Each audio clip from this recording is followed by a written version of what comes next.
Hey Agile friends, welcome to a special series of episodes where we explore product development of a real-life application that enables remote pairing.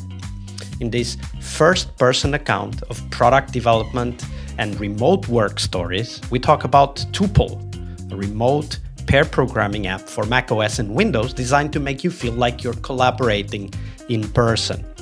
If you want to know more, check out tuple.app/Scrum. That's tuple.app/Scrum. And let them know you heard about them here on the podcast. For me, what's cool about these stories is how they took the user's needs to heart and put on loads of developer-specific touches you just don't see with generic screen sharing tools.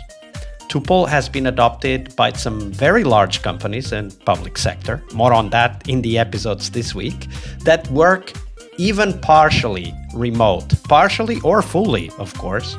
So check out the app at tuple.app/Scrum and get their 50% off for the first 3 months of your subscription. That's 50% off for the first 3 months of your subscription.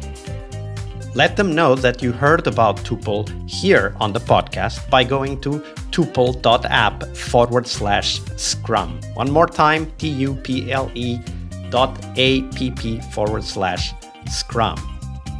And now, on to the episode. Hello, everybody. Welcome to our TGIF episode. Today's Friday, and we have with us the head of product of Tuple.app, Eli Goodman. Hey, Eli, welcome back. Thank you. Good to be here. So for those of you who don't know, Eli, maybe you haven't heard the previous episodes this week. He's the head of product of Tuple.app, which is an application and a service to help people who want to have an amazing experience while pairing with their remote colleagues. And for example, yesterday we talked about how Eli himself, as the head of product, is also pairing on a regular basis. Check that out, especially if you're interested in what success means for product managers.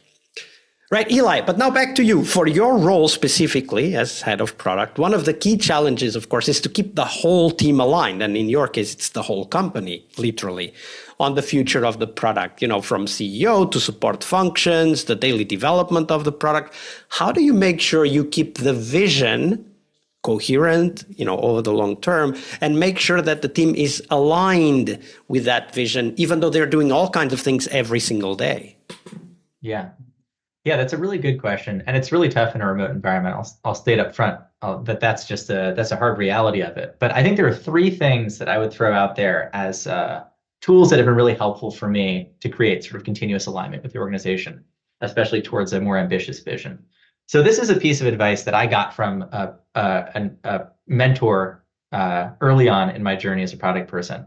But it was the use of, you might call it like an emotional picture or a story.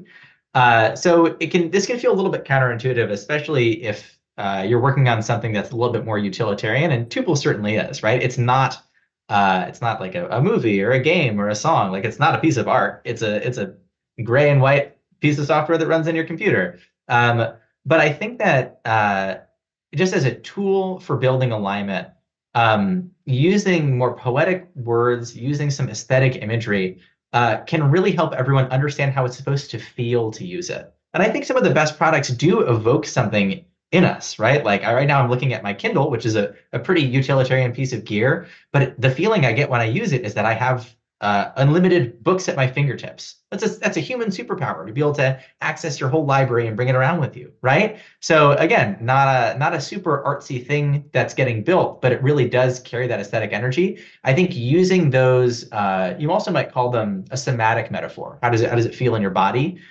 Using some of those somatic metaphors, using some more poetic language, allowing yourself to get a little bit loosey-gooseier with stuff. I've actually found that works really nicely because it both informs what features should we build, and from an aesthetic perspective, what should the iconography be, what should get the most precedence in the design, and also it allows me to sanity check something with our customers, right? Is this a feeling that's interesting to them? I think there was some subtlety and some tactical techniques you can use to see if your emotional vision resonates with a world that they want to be in, which is a little bit outside the scope of this conversation. But it is also useful to have that in my head when I enter a customer conversation, so I can understand if the picture I'm trying to paint is a picture that they want to see painted. So that's like one tool that I've got in my toolbox.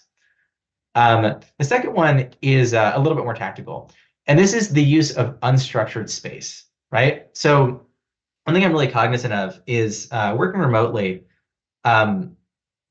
When I think about the calendar of the average engineer that works at Tuple, without any conscious intervention, we have stand-ups, right? Which are relatively structured, actually. Everyone gives their updates, and we create parking lot items where people can have focused conversations about blockers or particular items. But without doing anything different, we really wouldn't have a lot of opportunities for us to all be in the same space without an agenda, right? And so I know this is very much part of the Agile orthodoxy, but it's sort of, I have not seen I've been on teams where this was not as respected, the process of using retrospectives as a real open space where free-flowing communication can happen, right? And the reason why I think this benefits continuous alignment is there is an aspect of keeping the team aligned, which is me painting pictures, right? Of me communicating from the top down where I think we should go and what I think we should do. But there's a feedback loop. It's not always what I think is right, and that's what everybody else should do. So much of how both the language I use to describe where we're going and the idea itself has come from the team, right? So when I create unstructured space where the team can sort of be together, and retrospectives are what we call them, but it's sort of like an hour and a half on the calendar where there's a light structure and a little bit of motivation to talk. But for the most part, it's a chance for everyone on the team to have their voice heard and to have me and the other leaders respond in kind. That's it. Really, you can feel it afterwards that everyone gets energized about where we're going. Everyone feels like they're on the same page, and it's not like I'm trying to force them to do it. Do you know what I mean? There's something magical that happens in unstructured space. So this is, again, a tool that I really value on our remote Do you have team. some tips regarding specifically this aspect of using the retrospectives as unstructured space to align the team? Yeah, for sure. So this is a practice I picked up a few jobs ago. And again, I don't know if this derives from somewhere else, but two things that I really like about the way we do retrospectives. One is the tool we use. So we use FigJam, which is, and I think there's a bunch of tools that are similar, which is like a whiteboarding tool, right? It's so subtle, but the difference between using a whiteboarding style tool where things can be moved in space, and FigJam itself is a very lighthearted feel for anyone who knows it. It's very playful. It feels so different than using like Notion or Google Docs, like a linear text document. You know it when you feel it, but it really does create a space where it like literally a space where more things can happen. So we use FigJam. And we use 3 motivating questions. So it's really filling in the gaps of 3 sentence starters. One is I liked, one is I wish, and one is props to, right? And so each person gets a few minutes to say, I liked this, I liked that, I liked this. Say props to so-and-so, props to so-and-so, props to so-and-so. And the last is I wish, I wish, I wish. And to me, what's really nice about this is 2/3 of it is positive. It creates this foundation of positive energy. I liked what we've done around shipping things, around moving numbers, around getting stuff done. Props is gratitude towards your coworkers is magic. As I could talk for a long time about that, how it's something I can't do it enough almost. It's great to feel the gratitude of your coworkers, be able to give it in kind. And then I wish often turns up the things that need to be talked about, the places where it feels like we're falling short as a product, the places where things feel out of alignment, things feel confusing. This also feels like a really random detail, but I always give everybody a chance to speak their stickies aloud. They put them in the FigJam and we have a little structure for it. But like I said, I want everyone's voice to be heard, and I don't really hem people in. I let people kind of ramble a little bit because we carve out a lot of time for this. And so even if it would be possible for us to visually just scan each sticky note, I'd like to give each person the mic and they can talk through each thing. And then we sort of have an unstructured time at the end for us to go through themes. And so that's our retrospective protocol, but it's been really helpful for building alignment. I really love it. Also, because of what you said, 2/3 is focusing on positives. And Yeah. the last third, I wish it's also implicitly positive, right? Because you're talking about something you hope for, you wish for, right? Yeah. And I just interviewed someone recently. The interview is only going to come out in October, but I interviewed them recently, and they were talking about this concept of feed forward, right? So instead of feedback, feed forward, right? And this I wish is an example of that. You're you're projecting your hope into the future, right? And I think that's also, it will bring up tough topics eventually, of course, but it's also inherently a positive outlook for what can be better or what can be new and exciting.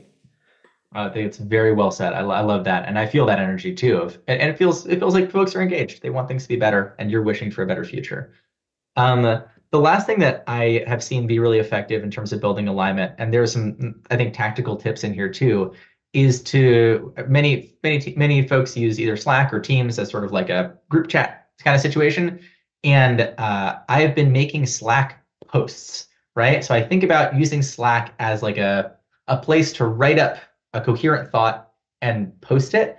And I think this is an interesting thing that I'm seeing out there in the world as well as a practice of making not just threads about something, but I, as the head of product, am posting. So one is another product I want to shout out that we're not using, but we're really considering, and it's called Campsite. And Campsite is a product that's like Slack, but they have posts as a first-class citizen. That's how it works. And again, I'm not being paid by Campsite. Just noticed that it was interesting.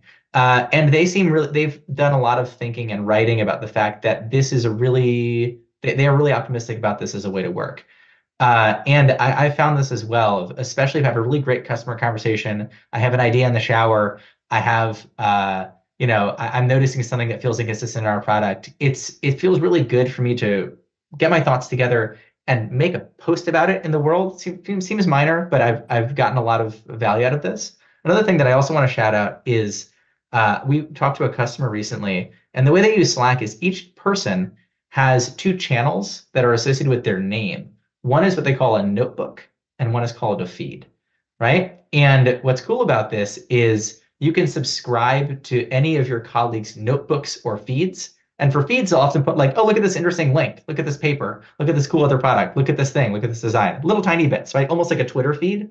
And each person will also have a notebook where they'll make posts. And this is a lot of how inter-team communication happens. People posting in their notebook. I'd never heard of this before, but I was really inspired about it. And so we haven't done this yet, but I'm thinking about it, and we're thinking about Campsite and really trying to double down on this idea of us posting as opposed to just starting a thread about something or putting out more questions. It's really about proactively writing up a thought about something and being deliberate about putting that into the team space to let it marinate and to get feedback. And also because it brings the narrative part in, right? It's not just a very short title for a feature, but there's a narrative behind. And I really like that. I'm curious how that will go. So when you're done with that experiment and you have some feedback to share, do come back on the podcast and share with us that I think some people might call it also working out loud or asynchronous working. And of course, there's the memo culture that Amazon introduced, or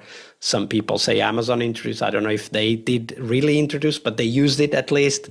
Like, I think that there's a little bit of that, us as an industry, right? Like software and product development, discovering better ways to create, in this case, alignment, but also to share information that then becomes relevant to create more sense of alignment being one, but also understanding for each other, right? And I think that posts might be a great way to get there. Yeah, no, I'm really optimistic about it. And if we do it, I would love to talk about it because I'm bullish on it, and we'll see how it pays off. Absolutely. You have to do your reality touch point now. Exactly right. For those of you who don't know, check out yesterday's episode. So Eli, Eli's the head of product at Tuple.app. Check it out if you need a remote pairing app. Of course, catering for developers who need this perfect, pixel perfect and no latency experience like Tuple does. But I'm sure many people who don't program anymore, like Eli himself, can definitely benefit from it. So check it out at Tuple.app, and we'll put the link in the show notes, of course, for you to check it out. But Eli, about yourself, where can people find out more about you and the work that you're doing? Yeah. So again, Tupel's the spot. I sort of don't have an internet presence. This is by design. I'm a pretty offline person. But if you would like to connect with me, I love email. That's kind of my favorite mode of communication. So you can email me at eli@tuple.app. I'll hang out with you. I'll talk with you. We'll schedule time. I'm always hungry to have conversations, but I'm not really on Twitter or anything like that. So I'm sorry for everyone out there. Just not my thing. And everybody does email anyway, right? So we'll put Yeah. Eli's email on the show notes, so check those out as well. Eli, it's been a pleasure. Thank you very much for your generosity with your time and your knowledge. Oh, the pleasure's all mine, Vesco. Thank you. Hey there. We hope you loved the episode. And before you go, don't forget to thank the folks at Tuple.app for being so generous with their stories and for their support for the podcast. So visit their website at tuple.app/scrum, get their discount, and why not share them with your colleagues if you find that the app is useful. And remember, sharing is caring.